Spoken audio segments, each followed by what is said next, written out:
ಹರ್ಷೋಲ್ಲಾಸ ಆತ್ಮಿಕ ಕಥೆ. ಒಬ್ಬ ಭಕ್ತನು ಪ್ರಯಾಣ ಮಾಡಿದ ಹಡಗು ಬಿರುಗಾಳಿಗೆ ಸಿಕ್ಕಿ ಒಡೆದು ಹೋದನು. ಪ್ರಯಾಣಿಕರು ಗತಿಸಿ ಹೋದರು. ಆ ಭಕ್ತನು ಮಾತ್ರ ತಪ್ಪಿಸಿಕೊಂಡು ದೂರದಲ್ಲಿದ್ದ ಒಂದು ದ್ವೀಪವನ್ನು ಸೇರಿದನು. ಆ ದ್ವೀಪದಲ್ಲಿ ಜನರೇ ಇರಲಿಲ್ಲ. ಮುಳ್ಳಿನ ಪೊದೆಗಳಿಂದ ಕೂಡಿದ ಸ್ಥಳ ಬಹಳ ಭಯಂಕರವಾಗಿತ್ತು. ಹಡಗಿನಿಂದ ತೇಲಿಕೊಂಡು ಬಂದ ಹಲಗೆಗಳಿಂದ ಒಂದು ಸಣ್ಣ ಗುಡಿಸಲನ್ನು ಮಾಡಿಕೊಂಡು ರಾತ್ರಿ ಹಗಲು ಕಣ್ಣೀರು ಸುರಿಸುತ್ತಾ ತನ್ನನ್ನು ಸೇರಿಸುವಂತೆ ಪ್ರಾರ್ಥಿಸುತ್ತಿದ್ದನು.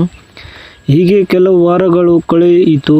ಒಂದು ದಿನ ಈತನು ಮೀನು ಹಿಡಿಯಲು ಹೋದಾಗ ತನ್ನ ಗುಡಿಸಲಿಗೆ ಬೆಂಕಿ ಹತ್ತಿ ಉರಿಯುತ್ತಿರುವುದನ್ನು ನೋಡಿದನು. ಓಡಿ ಬಂದು ಬೆಂಕಿಯನ್ನು ಆರಿಸಲು ಮಾಡಿದ ಎಲ್ಲ ಪ್ರಯತ್ನಗಳು ವಿಫಲವಾದವು.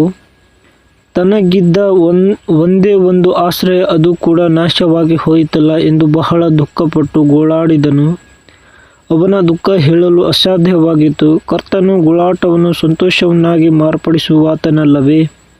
ಹತ್ತಿ ಉರಿಯುತ್ತಿದ್ದ ಬೆಂಕಿಯನ್ನು ದೂರದಲ್ಲಿ ಬರುತ್ತಿದ್ದ ಹಡಗಿನವರು ನೋಡಿ ಆ ದ್ವೀಪಕ್ಕೆ ಬಂದು ಆ ಭಕ್ತನನ್ನು ಕಾಪಾಡಿದರು. ತನ್ನ ಗುಡಿಸಲಿಗೆ ಬೆಂಕಿ ಬಿದ್ದು ಉರಿದು ಹೋಗಲು ಕರ್ತನು ಅನುಮತಿಸಿ ದೂದೇಬೇಕೆಂಬ ರಹಸ್ಯವನ್ನು ತಿಳಿದ ಆ ಭಕ್ತನು ಮನಪೂರ್ವಕವಾಗಿ ಕರ್ತನನ್ನು ಸ್ತುತಿಸಿದನು. ದೇವರ ಮಗುವೇ, ನಿನಗೆ ಸಂಭವಿಸುವ ಎಲ್ಲ ದುಃಖಗಳಲ್ಲಿ ಮರೆಯಾಗಿರುವ ದೇವರ ಆಶೀರ್ವಾದ ಒಂದು.